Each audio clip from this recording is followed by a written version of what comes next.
My name is Becca, and I am a student in the Doctor of Occupational Therapy program at the University of Pittsburgh.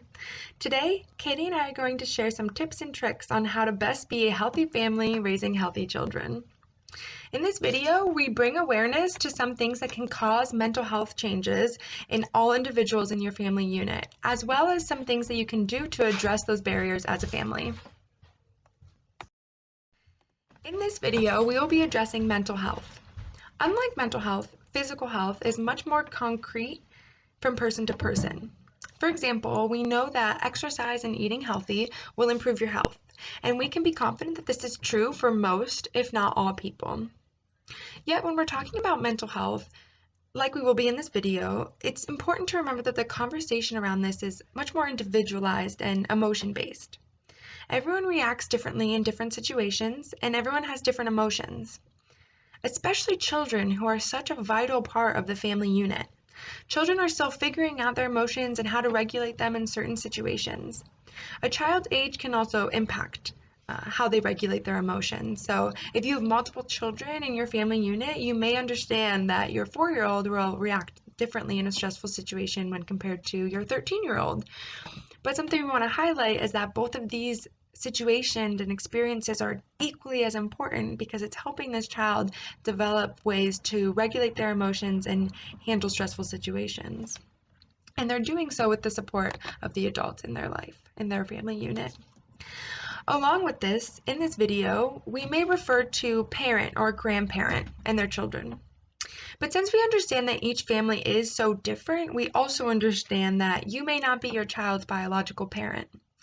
Kinship care, or when another family member besides the child's biological parents are the main caregiver for that child, this is relatively common. So you may be an aunt or an uncle or an older cousin who now has the responsibility of being the main caregiver for this child. Because of these vast differences, some of the things talked about in this video might not feel like they're very relevant for you and your family, and that's really okay. Just take from this video what you think will fit and what will be beneficial for your family. Lastly, we want to say that mental health, it involves our perspective and therefore our reactions to various aspects of ourselves and those around us. So we all need to be in tune with our mental health and tend to our emotional needs. But we want to make sure is that this does not mean that you have a mental health diagnosis. Paying attention to your mental health does not mean that you have a mental illness. It's just that everyone needs to take care of themselves mentally and emotionally in order to fully participate in everything in your life and to have a good quality of life. So why is that? Why is mental health so important to be aware of?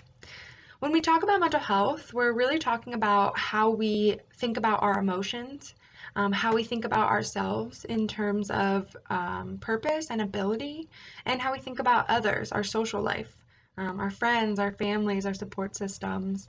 And as you can see, all of those things are all so broad and vague. Like when I said social life, you probably thought of a church family or a support group that you attend, or your best friends from childhood, or your immediate family.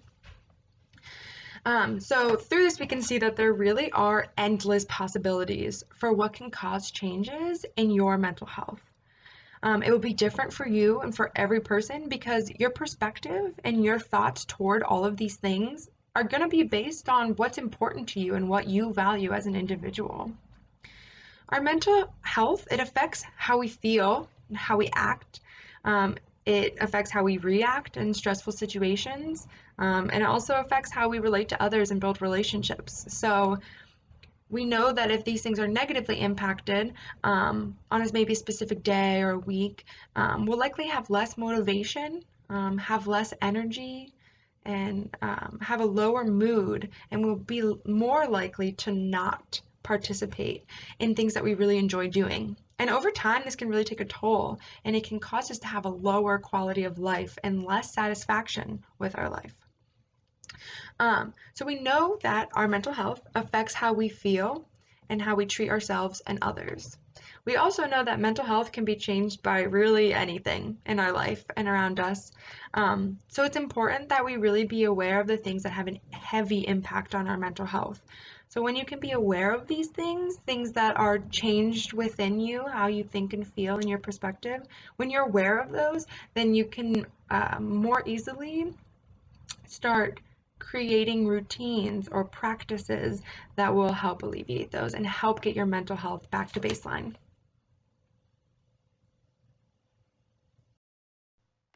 So, who is this really important for?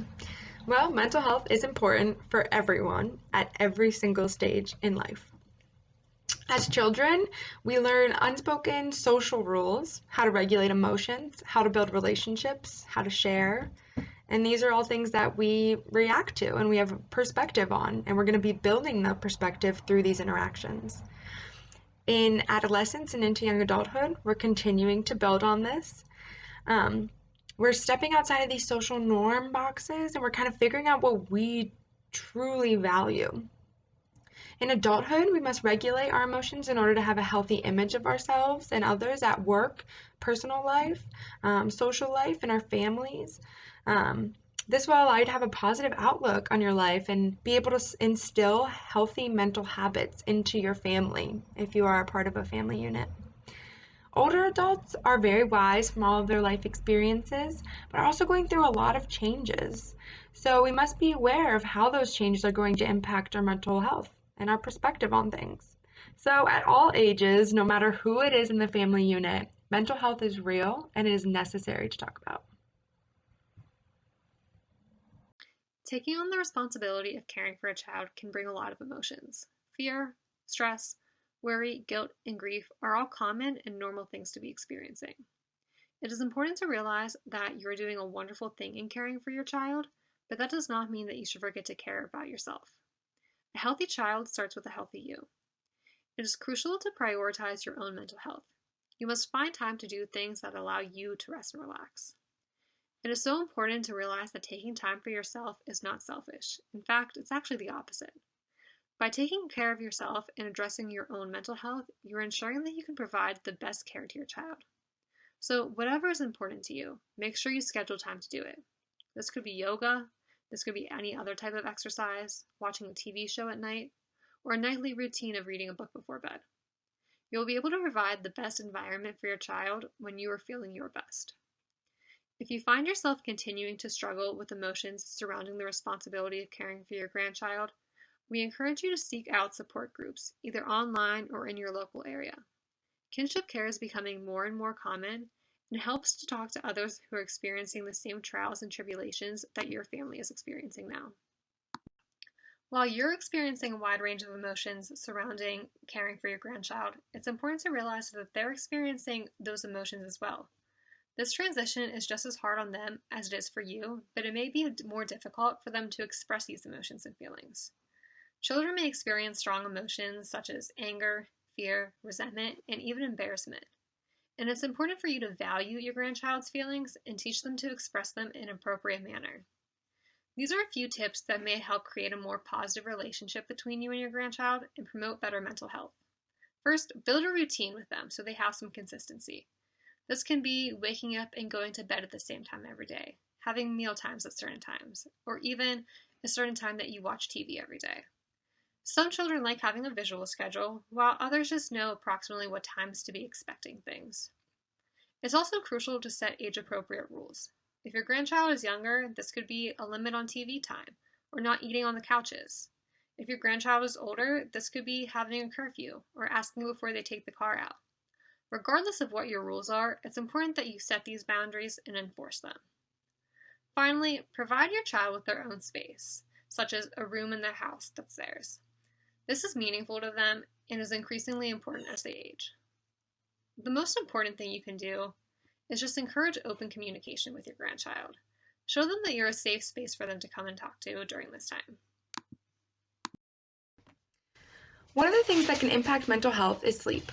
When you're feeling stressed or overwhelmed, our sleep is often the first thing to be affected. And if you have responsibilities for a family unit, you might be feeling these things quite a bit.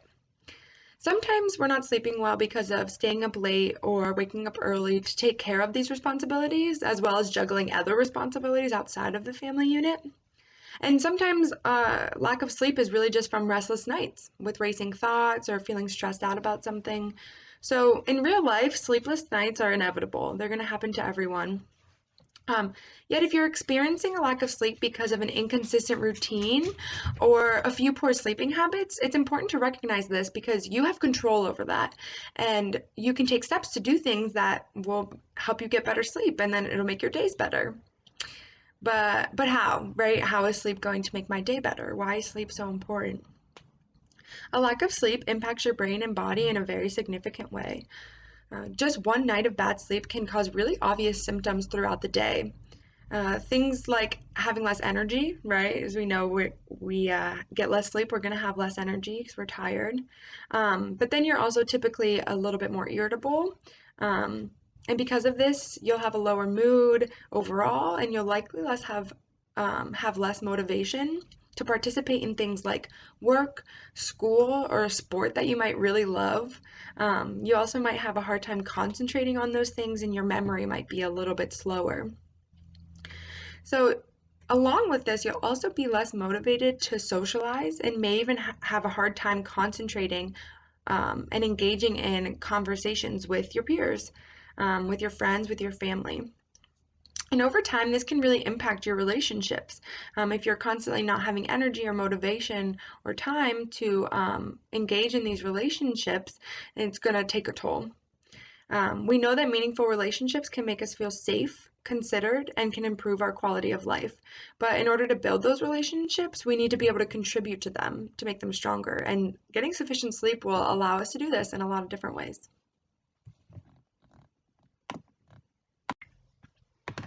Yet, even with all of this, we do recognize that your own sleep is not the only sleep that you might be responsible for.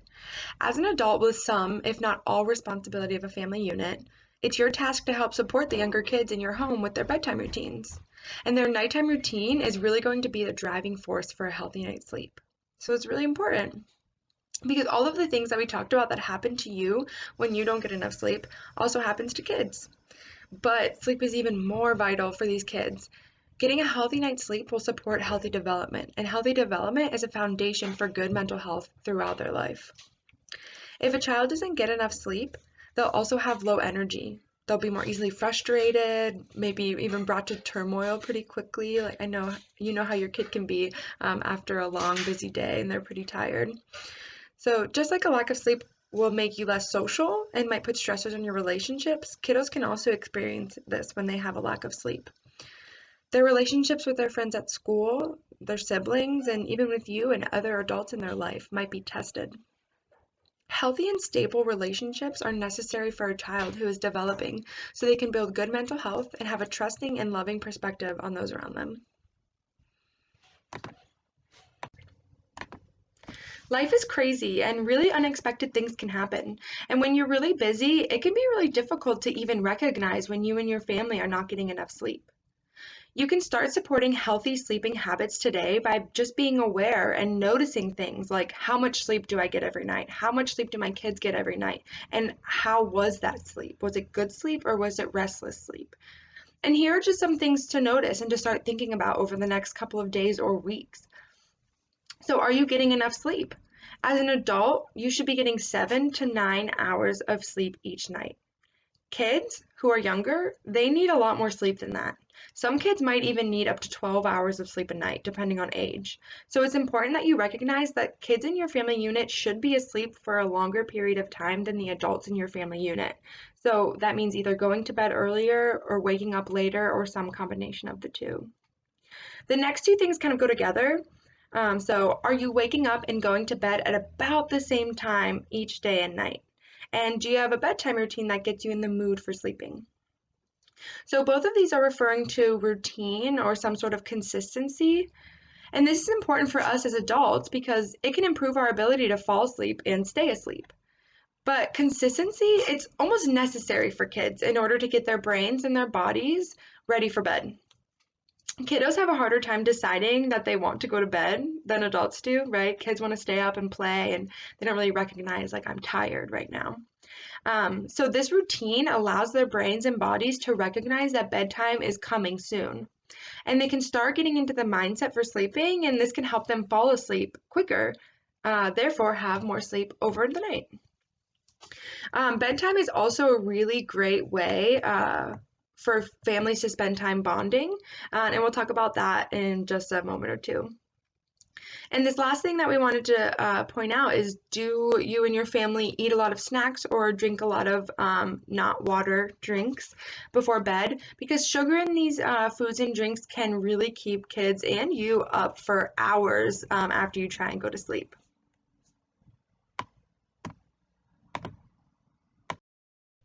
The good news is that because you and everyone in your family are impacted by sleep in really similar ways, there are similar steps that you can take to improve sleeping habits together. Like I said earlier, nighttime is truly a really special time for a family to bond and spend relaxing time together after a long and potentially really busy day apart. One of the main overarching themes of sleep is routine. Lucky us, another thing that routine can help support is good mental health. These small moments that families spend together at the end of a long day can strengthen your connection, and you all, adult and children alike, will feel more grounded in your family unit.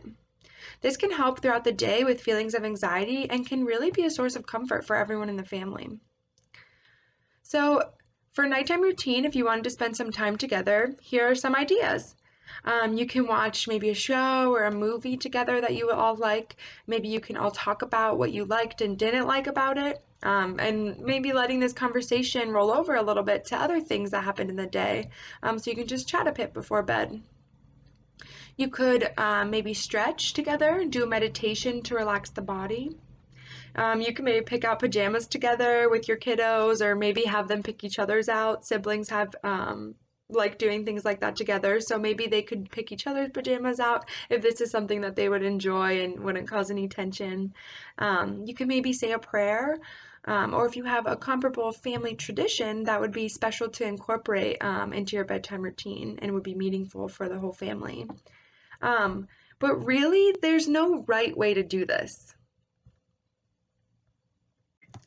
You can do this in so many ways. It doesn't matter what activity you do before bed, and it really doesn't matter what story you read. But what matters is that it's meaningful to you and your family, and everyone in the family can engage. Something that you could consider during nighttime is time. So a lot of people think nighttime should be rushed, so we can hurry and get kids asleep, and it can sometimes be stressful with bath times, and maybe you give medicines, and with other things that are going on in your evening. So a lot of the days, it's true that nighttime is going to be quick, and that's something else that routine can help with is efficiency.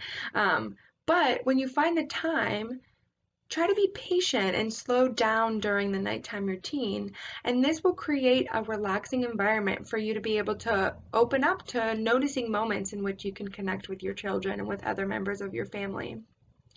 But really, you can choose any activity to incorporate into your family's nighttime routine.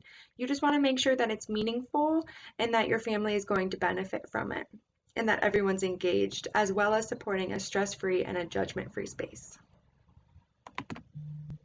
As we age, it becomes more and more important that we remember to regularly see our doctors.